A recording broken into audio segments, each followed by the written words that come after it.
This quest for happiness is one of the noblest aims of humanity. Happiness has been very elusive to many. Kaya dapat we seek happiness and fulfillment, not sadness and frustration. But sadly, many people unconsciously and unknowingly actually seek sadness and frustration in their many projects. Jeremiah 13:23, a black man cannot change the color of his skin, and a leopard cannot change its spots. Ang sinasabi, you cannot change your inborn nature. Diyos ang may assign yan, Diyos ang may bigay niyan. Pwedeng mabago ang mga dekorasyon sa buhay, pero yung core personality, yun ay mahirap gawin. Change people, a sad and frustrating project. Lord, we thank you that you love us, and you nurture us and nourish us and accept us. That at the end of the day, it is your love that makes us worthy of your presence, of your calling, of your blessing. Nawa, Panginoon, sa sandaling ito, patuloy niyo po kaming turuan at gabayan para makita namin ang mas matitibay at mas epektibong paraan kung paano kami sasaya sa buhay na siya namang gusto mong mangyari sa amin. We seek you, Father. Be our preacher, our teacher. In the name of Jesus, we thank you. Many of us are in the business of changing people. Some people get married and say, I'm going to change you with my love. Then 30 years later, hindi rin naman nangyari. May mga konting mga pagbabago, pero yung basic, yung core personality, you have to struggle with it or accept it or love it. At marami mga tao naghihiwalay, nagkakagalit because of this business of changing people. It is really a sad and frustrating project. And it is so because usually people do not and cannot change their nature, their natural disposition and tendencies. Ecclesiastes 6:10-11, you are only what you were created to be, a human, and it is useless to argue about it. People cannot argue with God about this, and a long argument will not change the fact. So marami mga tao buong buhay, they struggle with themselves. They reject themselves and they reject other people. And they are continuously seeking quick fixes to change themselves and to change others, only to end up frustrated and sad. People do not change significantly unless they have the genetic codes on which to base such change. In other words, huhugot ka pa rin ng pagbabago dun sa nasa iyo na nung isilang ka pa lang. Pag wala doon, wala ka mahuhugot, hindi mo mababago yung department na yun ng iyong buhay. Ano ang pagbabago ang gusto natin sa atin at sa kapwa, kailangan may tutungtungan, may kakapitan, at yun ay yung likas doon sa tao. Hindi mo siya pwedeng baligtarin kung ano yung likas niya. Marami nang nagtangka niyan at nabibigo naman lahat. Paminsan-minsan mukhang nagtatagumpay, pero after a while, umuulit, dumadating uli yung totoo, yung natural, kaya magkakaroon uli ng mga struggle kung yun ay hindi matatanggap at hindi yun actually masa-celebrate. Ecclesiastes 7:13, look at what God has made. You cannot change a thing even if you think it is wrong. Kahit hindi ka agree sa Diyos, kahit namamalian ka pa sa nakikita mo, kung Diyos ang may gawa, hindi mo yun mababago. So parents, yung ating project to always want to change our children, children wanting to change their parents, brothers and sisters wanting to change one another, mga magkakaibigan, lagi nilang stress ang nangyayari dyan, at ang nagiging bunga, paghihiwa-hiwalay o pagkakasira ng samahan.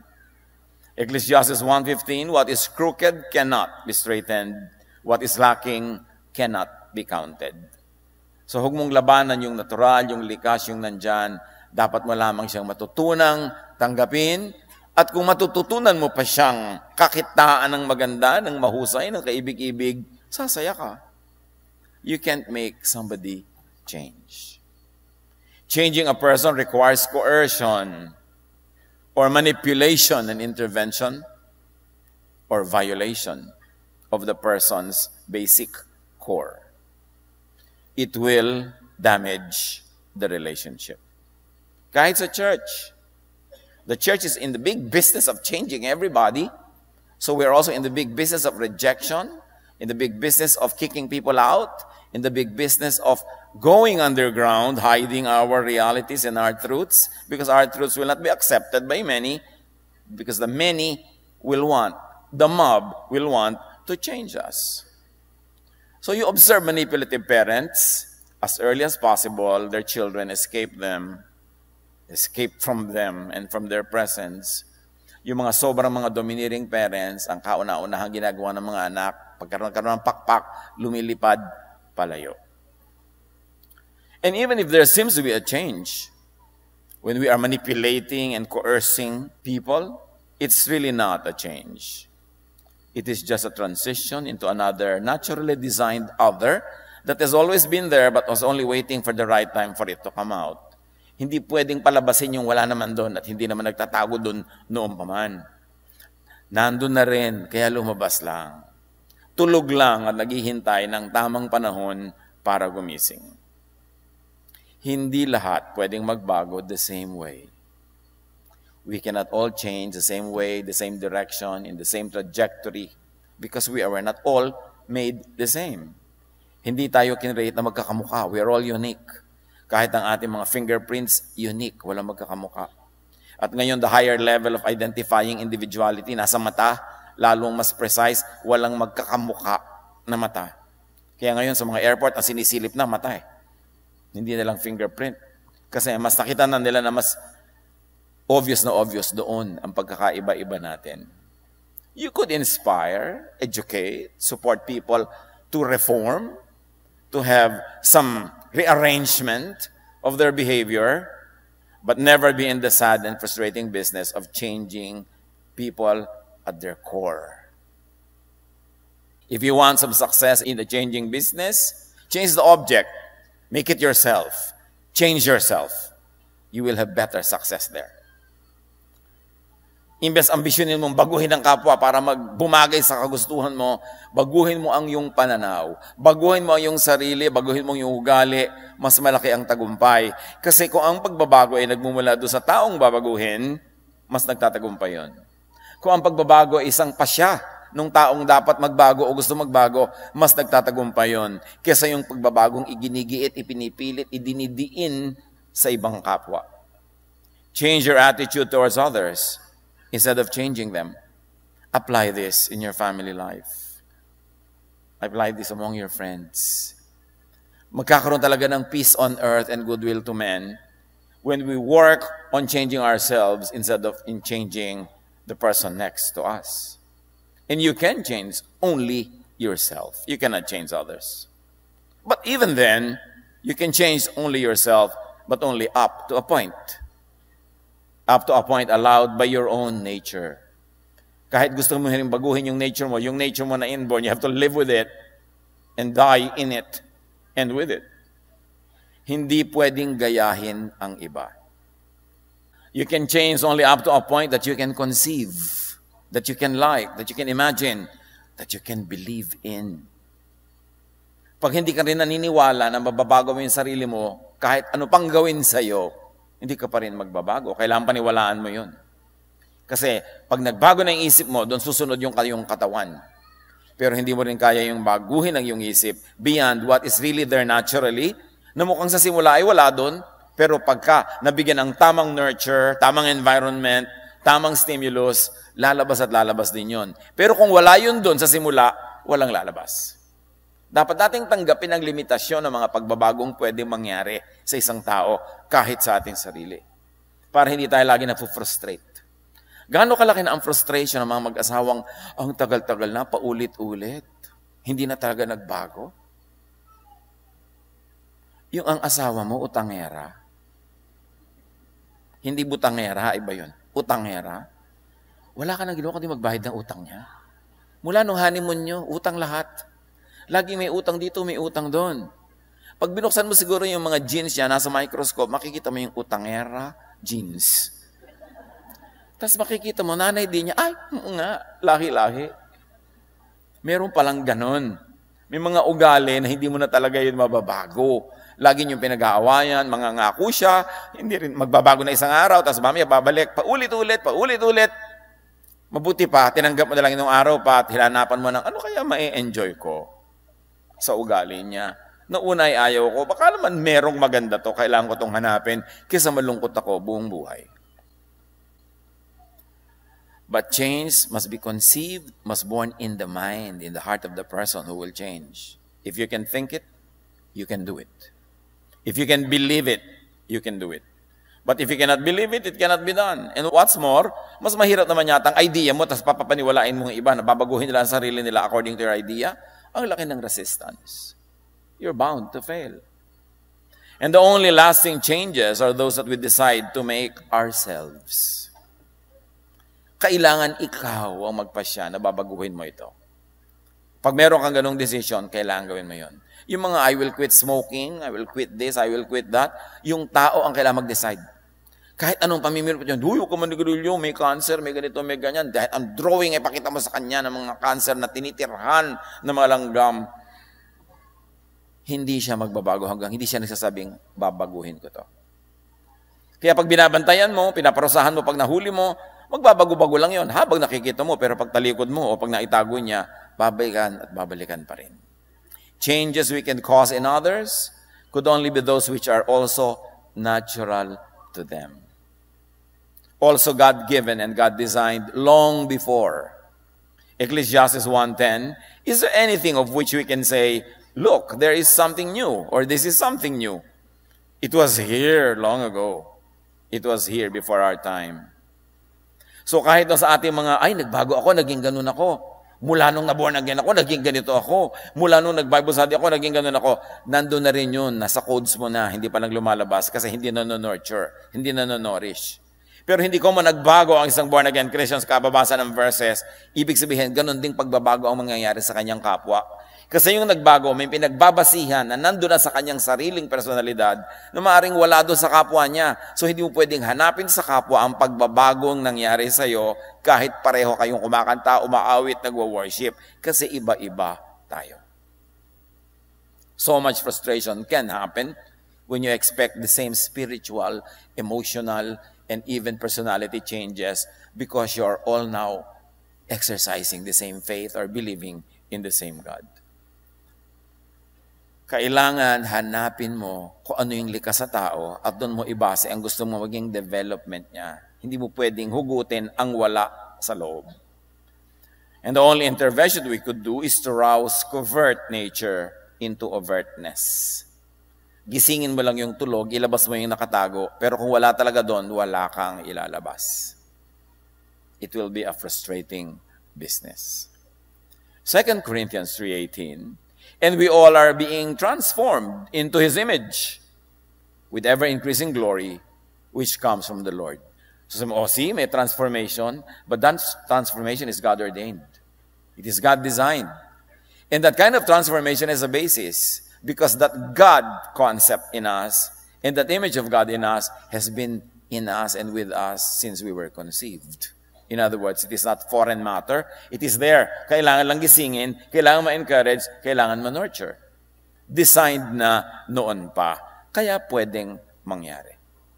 Our transformation towards godliness is very, very possible because godliness has been in us, ingrained in us, has been part of us since creation. But God created us in unique ways. That's why the transformation that can happen is not uniform. Iba-iba pa rin. Because God is not a God of sameness.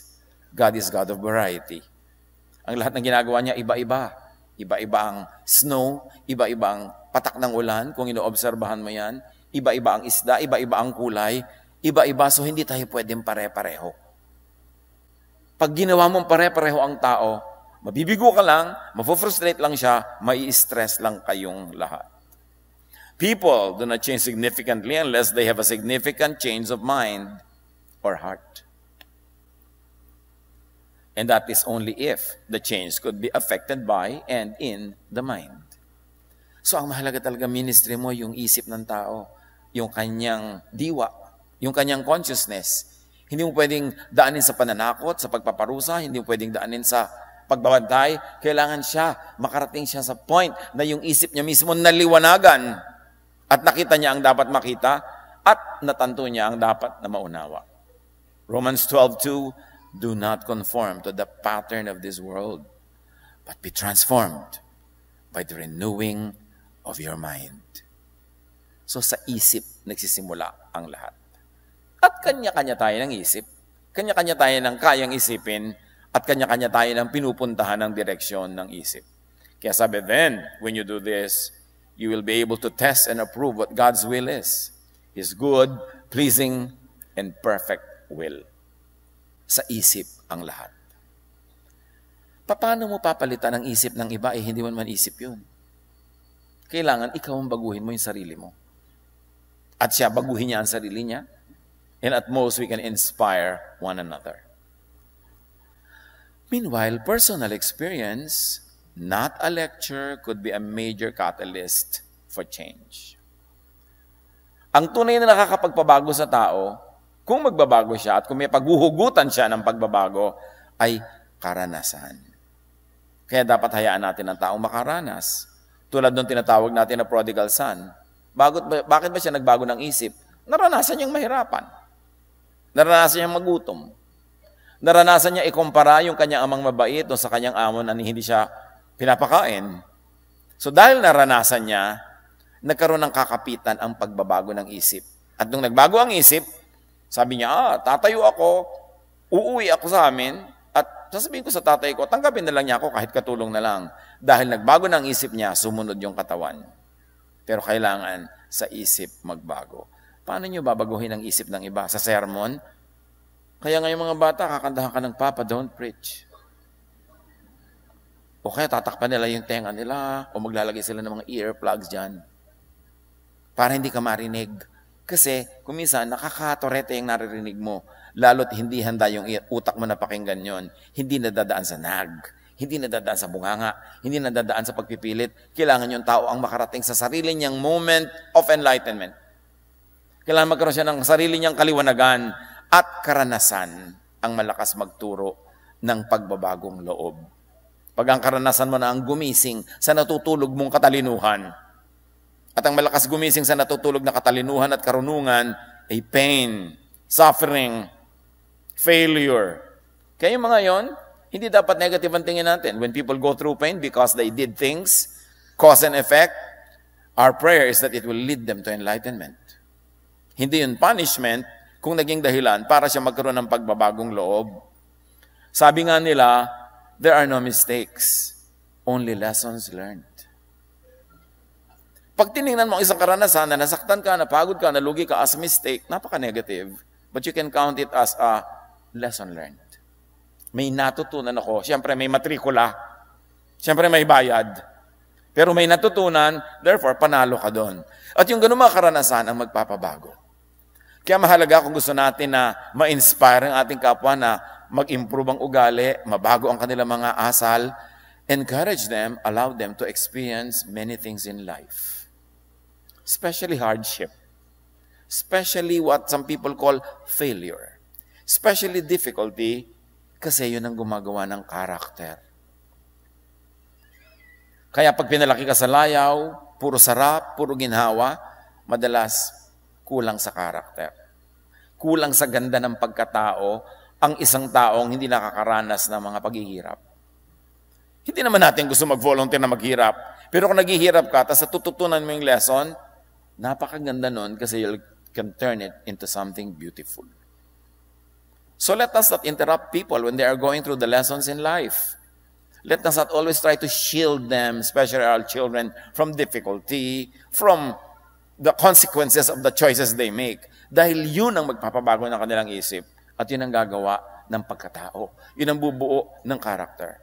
To be happy, do not change people. Instead, sabi ng 1 Thessalonians 5:14-15, be patient with everyone. Do not expect people to change according to your taste, according to your wants, or kung church, according to your statement of faith. Yung church tuloy nagiging parang factory.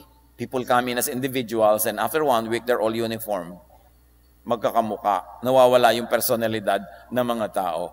Do not change people according to your doctrinal stand on things. Let the Lord finish the good work that the Lord has begun. Let the person go through experiences. And what you can do is to inspire, to assist, to help, but not to intervene. Not to manipulate, not to coerce people into sainthood. Do not use religion to change people. In fact, the purpose of a Jesus-based religion is to accept people, not to change them. And once accepted and loved, they rediscover themselves and they decide to change towards godliness, and they change, not because you police them and coerce them into change. So beware of testimonies. You know, testimony, somebody stands in front and look at me, I read the Bible 3 times and I'm a changed person. And then the unsaid is, so you too. You too must change the same way I changed, in the same direction I changed. And that is very coercive. Truth niya yun, different people have different truths, personal truths. You change, and you can change only what is in a person because of nurture. So when the nurture is changed, the result will change. But no nurture can change nature. So you've got to learn to accept what is nature, and you can change what is just because of nurture, but you've got to know the difference. Kaya maraming tao in the churches, they go underground because they say, I'm in this situation, and the same brother or sister is in the same situation, and this person already changed. How come I have not changed yet?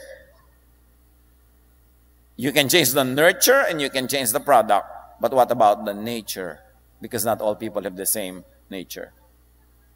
Instead, let religion help you change your mind about others instead of forcing them to change according to your expectations. Let your religious belief, let your spirituality change your mind about accepting others, appreciating, even enjoying and celebrating others and their otherness. Huwag mo siyang hanapin na maging ikaw. Hanapin mo yung pagiging siya at yun ay ma-enjoy mo sa buhay kasi yun ang gift ng Diyos sa'yo na hindi lahat ng tao kamukha mo. Na mayroong ibang may enjoy outside of you, that when you are together, kumpleto ang lahat kasi iba-iba kayo. Ephesians 4:22-24. You were taught to be made new in the attitude of your minds and to put on your new self, which means your new mind, created to be like God in true righteousness and holiness. Kailangan yung new attitude comes from a renewed way of thinking. So be happy, accept people, appreciate, and even enjoy people. Enjoy their being different from you. Tama na ang struggle. Tama na ang manipulation. Tama na ang rejection. Kailangang magbago tayo ng pananaw tungkol sa pagbabago. In Jesus, God accepts, not changes people beyond their natural, inborn design.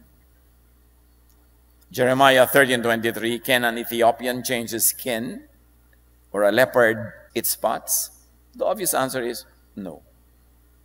Matthew 9:12, Jesus said, for there are eunuchs who were born that way. The one who can accept this should accept it. The Lord says there are people who are born that way, born this way, born that way. You should learn to accept it. Not you trying to change everybody to become like your ideal.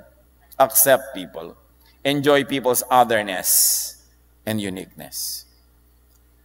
Enjoy the otherness and uniqueness of your partner. Kumusta naman kayo mga mag-asawa? Na-enjoy mo ba na ibang-iba sa ugali mo, ugali na yung asawa? O lagi nyo pinag-aawayan? Kumusta naman kayo maging magulang at anak, magkapatid, magkaibigan? Yung mga magkaibigan, pilit sila nagtatalo, kailangan maging katulad ka ng iniisip ko na dapat ay ikaw.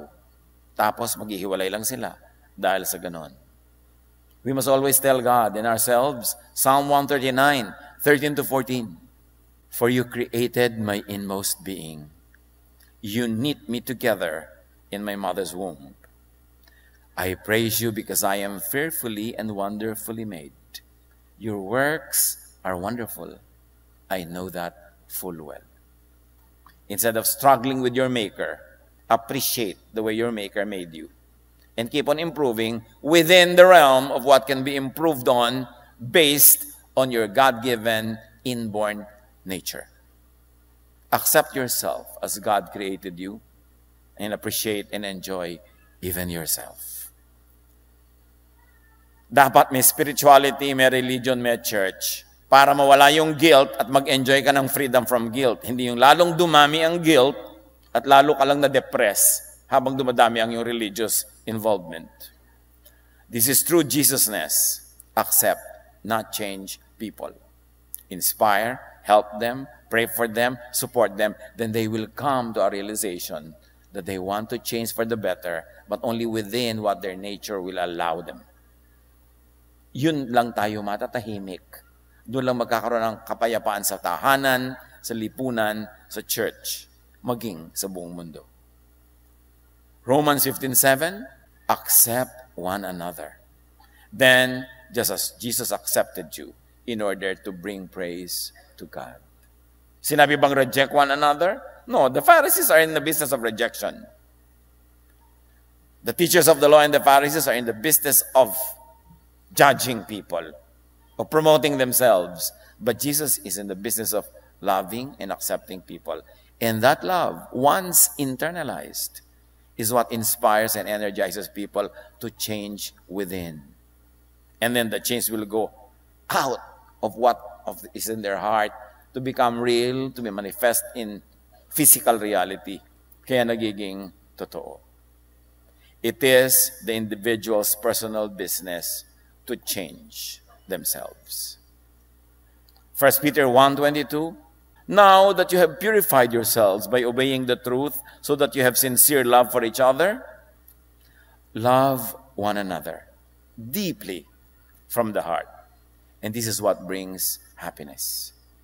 Be happy. Let others be happy. Desert, abandon, project the project that is sad and frustrating, that is changing others to suit your taste. Father, we thank you that you accept us and you love us. And beyond that, you really help us to change for the better, to move from glory to glory, but only within what our thought allows, what our body allows, and within what our nature allows. Turuan mo kay Panginoong tanggapin ang aming mga sarili, tanggapin ang mga mahal namin sa buhay, nang sa ganon, mabawasan o mawala ang pakikipagtunggali, ang mga contest, ang struggles among us. Pagbulay-bulayan natin ng mga kapatid, at nawa, dahil dito, lalo tayong maging masaya at makapwesto tayo to receive God's blessings of happiness. Be with the Lord in silent reflection.